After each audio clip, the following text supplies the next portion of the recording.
Everyone remembers the big wars. World War II, Vietnam. But there was a war in the Middle East so brutal, so long, and so forgotten by the world that entire towns vanished. Millions of lives changed forever, and both countries came out of it weaker than when they entered. A war with trench lines like World War I, missiles hitting cities, chemical attacks, child soldiers, and 8 years of relentless fighting that solved nothing. This is the story of the Iran-Iraq War, the deadliest modern conflict in the Middle East. And to understand today's Middle East, you need to understand this war. If you're into real history told in a straight, honest way, stick around. And subscribe so you don't miss the next ones.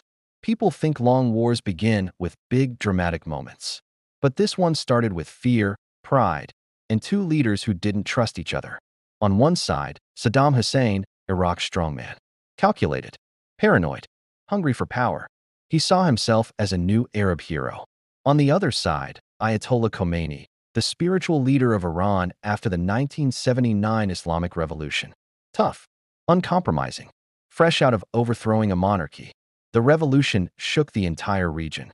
Iran went from a Western-backed kingdom to a theocratic republic almost overnight. Every leader around Iran was nervous, and Saddam was at the top of that list. Then there was the border. Two countries sharing a long, messy frontier.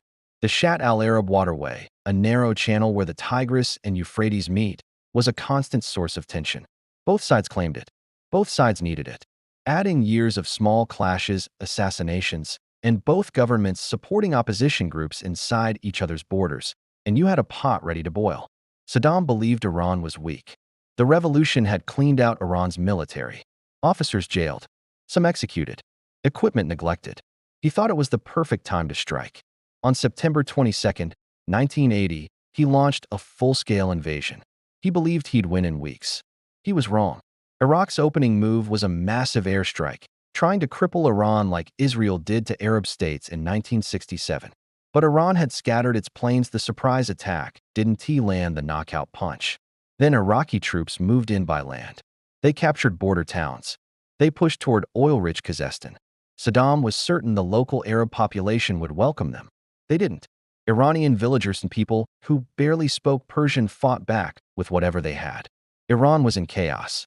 But fear unites people fast. Within weeks, tens of thousands of Iranians volunteered to fight. Ordinary workers, teenagers, old men, people who believed their new Islamic republic was under threat. This wasn't the quick, clean victory Saddam imagined. This was turning into a grinding fight. By 1981, Iran had reorganized itself. The Revolutionary Guard grew. The regular army recovered. Factories started pumping out weapons again. And Iran was furious. They wanted revenge. Iran launched a massive counterattack. It worked. City after city fell back into Iranian hands. Karamshar, one of the bloodiest battles of the war, became a symbol. When Iran retook it in 1982, the country exploded in celebration. Iraq offered a ceasefire. Iran refused. They wanted Saddam gone. They believed victory was close. They crossed into Iraq, and the war entered its ugliest phase. From 1983 to 1987, the Iran-Iraq War stopped being a normal war and became a nightmare. Both sides dug trenches, endless lines stretching through desert and marsh. Soldiers lived in mud, heat, cold, and fear. Iran had the numbers. Waves of volunteers. Iran called it human wave attacks. Young boys ran across minefields, sometimes with nothing but a rifle and a headband. Iraq had technology, better tanks, better planes, better artillery, and then chemical weapons, mustard gas, nerve agents. Saddam used them repeatedly against Iranian troops and Kurdish civilians. And the world looked away. Both sides shelled cities. Both sides launched missiles at civilian neighborhoods. This became known as the War of the Cities. Air raid sirens, explosions, parents carrying children through rubble. Both capitals, Tehran and Baghdad, lived through it. 8 years passed like this. Thousands died for small patches of land that changed hands again and again. This war wasn't just Iran and Iraq. It was the Middle East, the West, the Soviet Union, the Gulf states. Everyone had a stake. Most Arab countries backed Iraq. They feared Iran's revolution spreading. Saudi Arabia and Kuwait poured billions into Saddam's war chest. Western nations also tilted toward Iraq. even though Iraq used chemical weapons. The Cold War made alliances messy. Iran, isolated, used whatever it could find, smuggled parts, secret deals, captured weapons. Then came the tanker war. Both sides attacked oil tankers in the Gulf. Shipping routes became dangerous. Oil prices shook. The U.S. Navy entered the Gulf to escort ships. One mistake led to tragedy. In 1988, a U.S. warship shot down an Iranian passenger plane, killing all 290 people on board. Tension was everywhere. By 1988, both countries were exhausted. Economies drained. Cities damaged. Families broken. And neither side had won anything meaningful. In the summer of 1988, Iraq launched a massive offensive. Their military had modernized thanks to foreign support. Iran was struggling, tired, low on supplies, politically divided.